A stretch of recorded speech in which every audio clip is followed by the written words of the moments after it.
Here, we celebrate the life and work of Annie Walker Armstrong through our annual giving to the Annie Armstrong Easter offering for North American missions.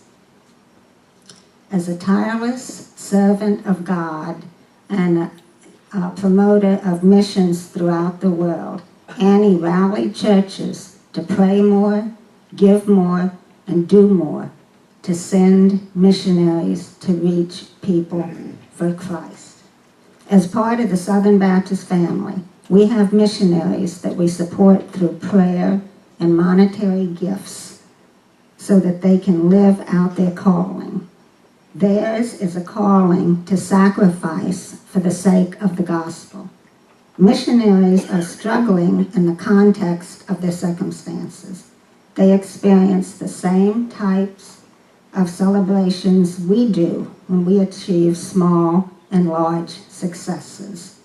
They have imperfect families and ministries, but they know they serve a perfect God. They hunger for God to direct them on what to do and how to do it. They long to tell others about Jesus and the gift of salvation because of the cross.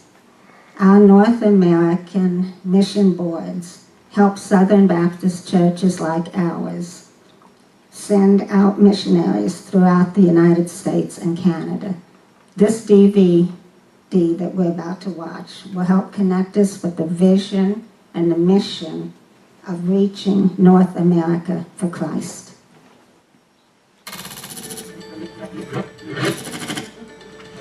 Numbers, numbers. Everywhere, numbers. We see the mission field in front of us. We see so many people. You're faced with it every single day. You can't avoid it. Numbers tell us who we are. Where I come from, there are churches everywhere. Here, not so much. Numbers tell us who we are not. If you're looking for a place where there's just tremendous need for the gospel, I think this is one of those places. Numbers describe our problem. The amount of people that know Christ versus the amount of people who don't just jumped out at us. And numbers define our solution. It's vital that we have lots of churches, and we need more than just us. There is brokenness in numbers. Man, there are people who had just zero knowledge. But there's also hope in numbers. That's why we moved to this neighborhood. It's because we believe that God's going to save people here. And where the hope is, there is the North American Mission Board's Send North America strategy. It's actually a vehicle to take the gospel to the rest of the world. Send North America is thousands of Southern Baptist missionaries. I'm a student missionary. I am a church planter intern. I am a church planter apprentice. I am a church planter. They go where the numbers are stacked against them. We're far outnumbered. There has to be more people willing to disciple, to share the gospel, to lead groups, to preach. They start new churches in places where there are none. This is a desert spiritually. 9 out of 10 people don't attend a church. They share the love of Christ with one lost soul. He did not know who Jesus was. Had never heard of Jesus, never even heard the name Jesus. And then another. Now, just last week, 3 families accepted Jesus Christ. Numbers give the missionaries of Send North America stories to tell and successes to share. It's incredible. I never thought when we planted church that we baptized 20-something people in less than a year and a half. When you give to this offering, you help power the Send North America strategy. The Annie Armstrong Easter offering helps to fuel the ministry of the church. 100% of your gifts go to the mission field, and your gifts provide 1/2 of the support the North American Mission Board receives to do missions. Together we send. You see that throughout the New Testament, that the churches are banding together to be able to provide for those who are going into difficult or new situations.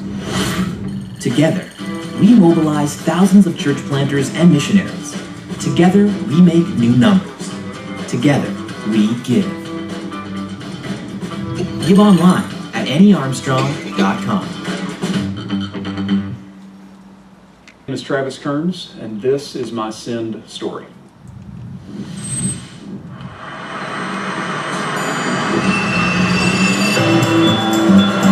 I grew up in Greenville, South Carolina, in the buckle of the Bible Belt.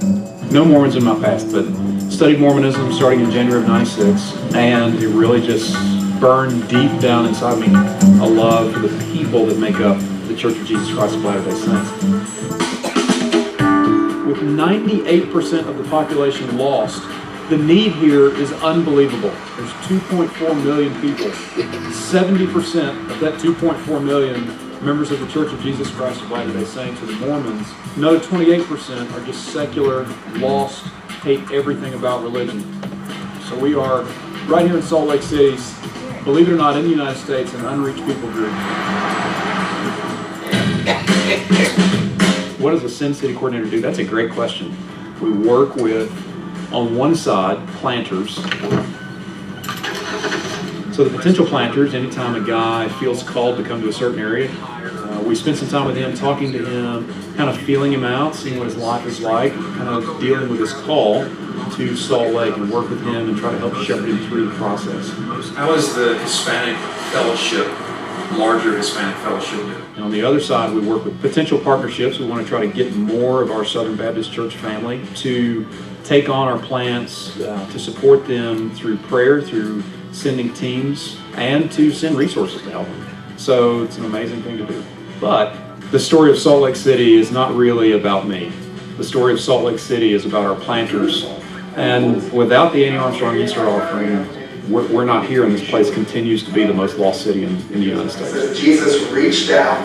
So that money is absolutely 100% vital, simply because that money goes to support great Southern Baptist brothers and sisters who are coming here to see this city changed for Jesus.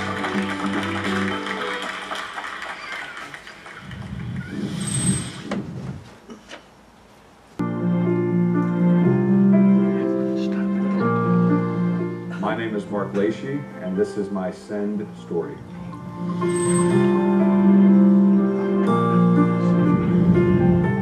My wife and I, and brother and sister-in-law, really for 10 years traveled all over the country singing about Jesus, and our ministry at that time took place mostly in churches.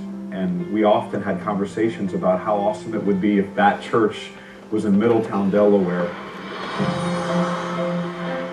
because there was nothing here. We moved here to be close to our family. That was all that was here. There was no Southern Baptist influence, very little evangelical influence in this area. I remember not liking this community, and that somehow transitioning to having a great love and a deep passion for this community and people. Yeah. So where's he living then?